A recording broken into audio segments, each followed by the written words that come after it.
ke lu chwa bui dei de selara do dien min de kam dia gana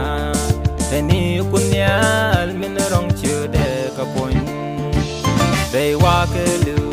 chwa bui dei de selara do dien min de kam dia gana eni kunyal min rong chu de ka point chwa kunyal ti ke lu chwa lu chwa kan ke tin dia bala ka wi mo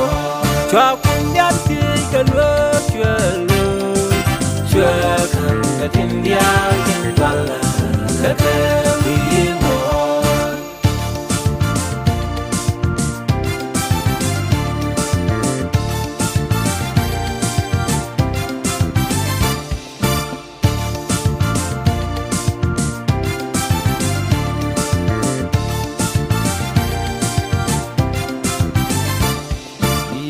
da kunyal ya bisha na lingul kente nishang ya lia ge kunyal kelka ko kunyal jelwana la la paru mo biye da kunyal ya bisha na lingul kente nishang ya lia ge kunyal kelka ko kunyal jelwana la parwi mon chwa kunyal ti ke lu chwa lu chwa kan ke tin dia bala ka wi mo chwa kunyal ti ke lu chwa lu chwa kan ke tin dia bala ka wi mo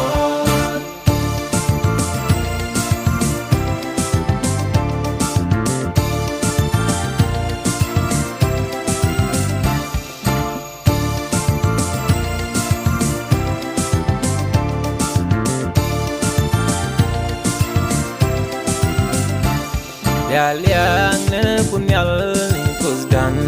bia puai ne je ko eldan yen selle par wi mon me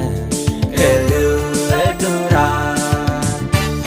ya liang ne kunyal ni kusdan bia puai ne je ko eldan yen selle par wi mon me elu edura chwa kunyal ti ke lu chwa lu chwa kan ke tin dia bala ka wi mo chwa kunyal ti ke lu chwa lu chwa kan ke tin dia bala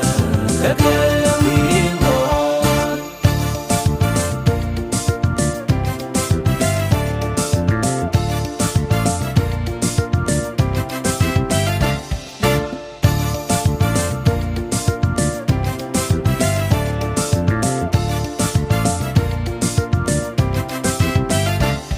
Reru ni dial tin jale wi mon telara mi chu akan